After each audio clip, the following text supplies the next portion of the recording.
Hello students. तो अब हम NWDA national water development authority के रीजनिंग के LDC के क्वेश्चंस को करेंगे। ठीक है, LDC में जो रीजनिंग्स के क्वेश्चन पूछे गए थे उनको अब हम सॉल्व करेंगे। देखो क्वेश्चन नंबर 1 में आपसे बोला है कि कैट इज टू म्याऊ। कैट कौन सा साउंड करती है? म्याऊ करती है। तो स्क्वीज साउंड कौन करता है? स्क्वीज साउंड कौन करता है? तो स्क्वीज साउंड कौन करता है? रैबिट करता है। ठीक है, रैबिट यहां पर आंसर हो जाएगा। क्वेश्चन नंबर 2 में बोला है कि स्क्वायर इज टू 4। तो यहां पर ब्लैंक्स दिए हुए थे इस तरीके से। ठीक है, तो स्क्वायर में 4 साइड्स होती हैं, तो आप जानते हो ट्रायंगल में 3 साइड्स होती है, तो ट्रायंगल और 3 आ जाएगा यहां पर। ठीक है, क्वेश्चन नंबर 3 में ऑड वन आउट निकालने थे। ऑप्शंस दिए थे पेंसिल, पेन, शेल्फ और मार्कर। ठीक है, तो पेंसिल से भी लिखते हैं, पेन से भी लिखते हैं, मार्कर से भी। शेल्फ यहां पर हो जाएगा ऑड वन आउट। ठीक है, ऑड वन आउट निकालना था। फिर 4 नंबर क्वेश्चन में हिमालय, नील नाइल रिवर, जम्बेजी भी एक रिवर है और कॉन्गो भी एक रिवर है। ठीक है, ये सारी रिवर है, नील, जम्बेजी, कॉन्गो सब रिवर्स हैं ये। और सारी रिवर्स कहां मिलती हैं? ये सारी रिवर्स जो है अफ्रीका में है और हिमालय रिवर नहीं है, तो हिमालय हो जाएगा odd one out. Okay, 5 number herbs, tiger, crop और सीड। ठीक है, तो यहां पे आप जानते हो ये सब क्या है? वेजिटेबल्स या आप कह सकते हो हर्ब्स वगैरह, प्लांट्स वगैरह है। ये भी प्लांट है, ये भी प्लांट है, सीड्स भी प्लांट से रिलेटेड है। लेकिन टाइगर यहां पर ऑड वन आउट है। ठीक है, तो टाइगर यहां पर ऑड वन आउट हो जाएगा। नेक्स्ट क्वेश्चन नंबर 6 में कह रहा था कि कोई पर्सन है, उसकी लेफ्ट से जो पोजीशन है वो 27 है और उसके बाद फिर 5 नंबर्स और है, 5 पर्सन्स और है। तो ये 27 हो गया, 28, 29, 30, 31, 32, तो डायरेक्ट ही आ जाएगा 32। तो कुछ भी ऐसा इस क्वेश्चन में नहीं था, 32 हो जाएंगे इस रो में पर्सन्स। ओके, क्वेश्चन नंबर 7 में आपसे बोला था कि भाई वेरीफाइड, ठीक है, वेरीगेटेड से कौन सा वर्ड नहीं बनेगा? ठीक है, तो वेरीगेटेड से ट्रेवल नहीं बन पाएगा क्योंकि वेरीगेटेड में एल नहीं आता है, तो ये हो जाएगा आपका गलत। ठीक है, ट्रेवल नहीं लिख पाओगे आप वेरीगेटेड से। ठीक है, क्वेश्चन नंबर 8 में कह रहा है कि भाई दिल्ली इज रिटन एज 73541 और कैलकाटा इज रिटन एज 82589662। तो पूछा था कैलीकट को कैसे लिखेंगे? कैलीकट तो बहुत इजी है, 8251,896 हो जाएगा आंसर। ठीक है, क्वेश्चन नंबर 8 हो गया। क्वेश्चन 9 में क्या था? कह रहा Newman is written as OGRQFT। ठीक है, न्यूमैन को OGRQFT लिख सकते हैं। और कह रहा है कि ZKCLUP को YIZHPJ लिख सकते हैं। तो पूछा था कि सुनीता को क्या लिख सकते हैं? ठीक है, सुनीता को क्या लिख सकते हैं? तो इसको तो आप सॉल्व कर लेना क्योंकि मैंने ये सॉल्व नहीं किया, लेकिन इजी है, आप कर लोगे। ठीक है, क्वेश्चन नंबर 10 में आपसे बोला है कि भाई ELFA, फिर फिल इन द ब्लैंक्स दिया हुआ है और ILJA, KLLA और MLNA। तो यहां पर फिल इन द ब्लैंक्स करना था, तो यहां पर आ जाएगा GLHA, ये हो जाएगा आपका आंसर। क्वेश्चन नंबर 11 में आपसे पूछा था U9 PI percentage 18R4 dollar ME7Q W3 @2ST hash A2J। ठीक है, ये सीरीज आपको दी हुई थी और इस सीरीज में पूछा था कि लेफ्ट से 19 नंबर काउंट करो, 1 2 3 4 5 6 7 8 9 10 11 12 13 14 15 16 17 18 19। तो लेफ्ट से 19 नंबर पे जाओ और देन फिर उसके राइट में 11 नंबर जाओ। तो उसके राइट में 1 2 3 4 5 6 7 8 9 10 11। तो 11 नंबर पे क्या आ जाए, एट द रेट। तो एट द रेट हो जाएगा आपका करेक्ट आंसर। ठीक है, 11 क्वेश्चन हमने ये कर लिए। नोट करो, फिर 12 नंबर करते हैं।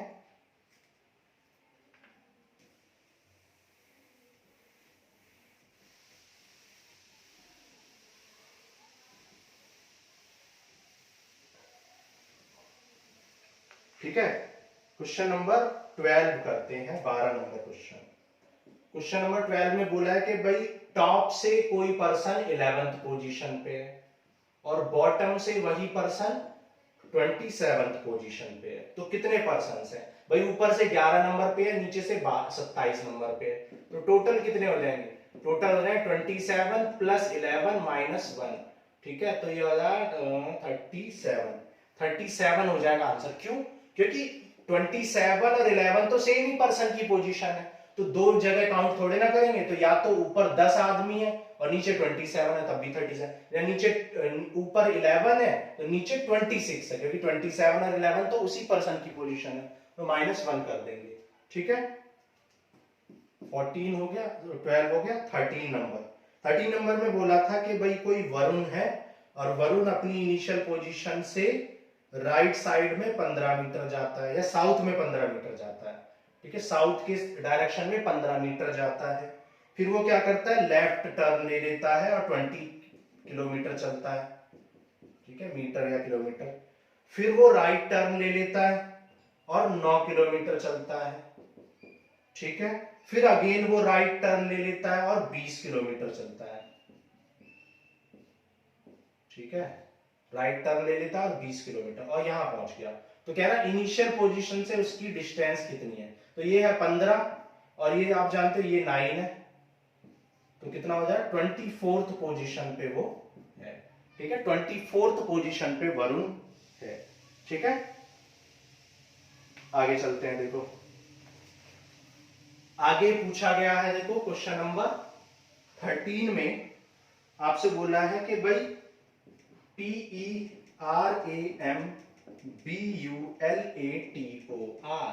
पर मैम्बुलेटर, ऐसा कुछ दिया हुआ है। और पूछा कि कौन सा वर्ड इससे नहीं बनेगा। तो एक वर्ड था रामपेंट, तो रामपेंट नहीं बनेगा क्योंकि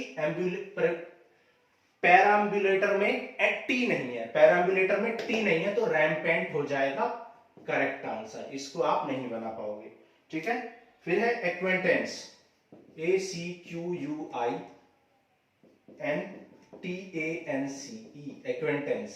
एक्वेंटेंस। तो इससे कौन सा वर्ड नहीं बनेगा, स्टेन नहीं बनेगा, क्योंकि एक्वेंटेंस में कौन सा वर्ड नहीं है, एस नहीं है। ठीक है, एस, इस एक्वेंटेंस में एस नहीं है, तो स्टेन्स नहीं बन पाएगा। ओके, क्वेश्चन नंबर 14 हो गया। 15 नंबर क्वेश्चन में फिल इन द ब्लैंक्स दिया हुआ, CP फिर ब्लैंक D फिर blank D DC blank I। तो इसको फिल करना था, तो इसका आंसर आया DICDP। ठीक है, DICDP। तो यहाँ D आएगा, यहाँ I आएगा, CDP। ठीक है, ऐसा करने से क्या आ जाएगा, DCPI, यहां भी आई जाएगा। ठीक है, ये आई है, तो आप देख सकते हो DCPI DCPI DCPI। ठीक है, तो DCPI DCPI आ जाएगा, तो DICIP आ जाएगा आपका आंसर। ओके, क्वेश्चन नंबर 16 में बोला है ACE, फिर ये है GIK आ जाएगा फिल इन द ब्लैंक में, MOQ और SUM या SVEM। तो आप देख सकते हो यहां पर, देखो ये कौन सा नंबर है, 1 और ये है 3।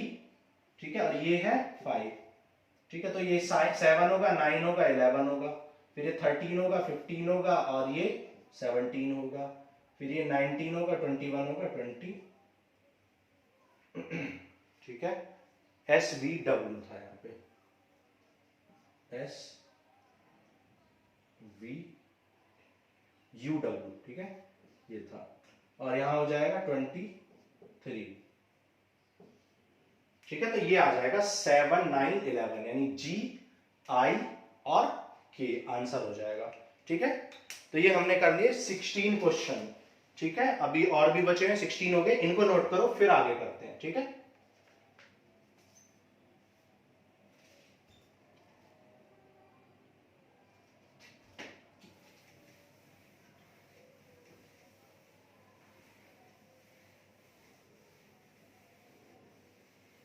ठीक है, 16 हो गए। देखो 17 नंबर क्वेश्चन करते हैं। 17 नंबर क्वेश्चन में बोला था कि P is the brother of Q। P brother है Q का। ठीक है, P Q का ब्रदर है और T Q की डॉटर है। T कौन है? डॉटर है Q की। और S एंड T क्या है? ब्रदर एंड सिस्टर है। तो S ब्रदर हो गया, T सिस्टर होगी और T is the daughter of Q। और कह रहा है कि R is the father of P। R father है P के। तो पूछा था कि S के अंकल कौन होंगे। ठीक है, तो S का अंकल आपसे पूछा था, S के अंकल कौन होंगे। तो आप जानते हो S का ये भाई है, ये S की मम्मी या पापा है। ठीक है, पापा मान लो, और उसका अंकल ये हो जाए तो P आंसर हो जाएगा। ठीक है, P हो जाएंगे उसके अंकल। ठीक है, ओके, तो ये 17 हो गया। 18 नंबर में EFG फिर स्पेस EFF फिर स्पेस, फिर GHHE फिर स्पेस है, फिर EFF फिर स्पेस है, और फिर GGG और फिर H फिर स्पेस और H।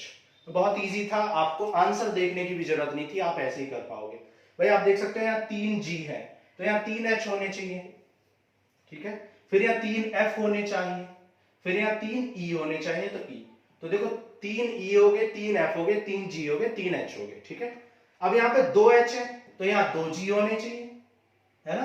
यहाँ 2 H है तो यहाँ 2 G हो गए, यहाँ 2 F हो गए, तो कितने 2 G 2 F और 2 H हो गए। ठीक है, अब यहाँ पे E भी 2 होने चाहिए तो E डबल होने चाहिए। ठीक है, और यहाँ E F G H, तो देखो यहाँ पे E 1 है, F 1 है, G 1 है, H 1 है, फिर E 2 है, F 2 है, G 2 है, H 2 है, फिर E 3 है, F 3 है, G 3 है और H 3 है। ठीक है, तो आंसर क्या आ जाएगा? आंसर आ जाएगा HEG EFH, ये आंसर हो जाएगा। 18 नंबर हो गया है, 18 हो गया। अब बचा कौन सा? हाँ, अब आपसे पूछा गया था, शायद इसमें, ये मुझे पता नहीं कि ये इंग्लिश में पूछा, शायद ये इसी में पूछा गया था, रीजनिंग में 2 क्वेश्चन, शायद मिस स्पेलिंग भी रीजनिंग में। तो फुलफिल्ड, ठीक है, फुलफिल्ड, तो फुलफिल्ड जो है वो, ठीक है, ये गलत है, फुलफिल्ड गलत है। करेक्ट स्पेलिंग क्या होगी? फुल, ठीक है, LLID। ठीक है, तो ये हो जाएगा करेक्ट। एक और स्पेलिंग थी फैसिनेट। ठीक है, फैसिनेट जो थी ये बिल्कुल सही है। और एक हरिकेन, ठीक है, CAIN दी हुई थी। करेक्ट आंसर क्या होगा? हरी, CAN। ठीक है, हरिकेन। तो ये शायद, इसमें मुझे डाउट है कि ये इंग्लिश में पूछे गए थे या रीजनिंग में, शायद ये रीजनिंग में ही पूछे गए थे। ठीक है, तो ये हो गए आपके 20 questions of reasoning for LDC। अब हम नेक्स्ट में क्या देंगे आपको? UDC के क्वेश्चंस को सॉल्व करेंगे रीजनिंग के। ठीक है, तो अभी के लिए इतना ही, थैंक यू।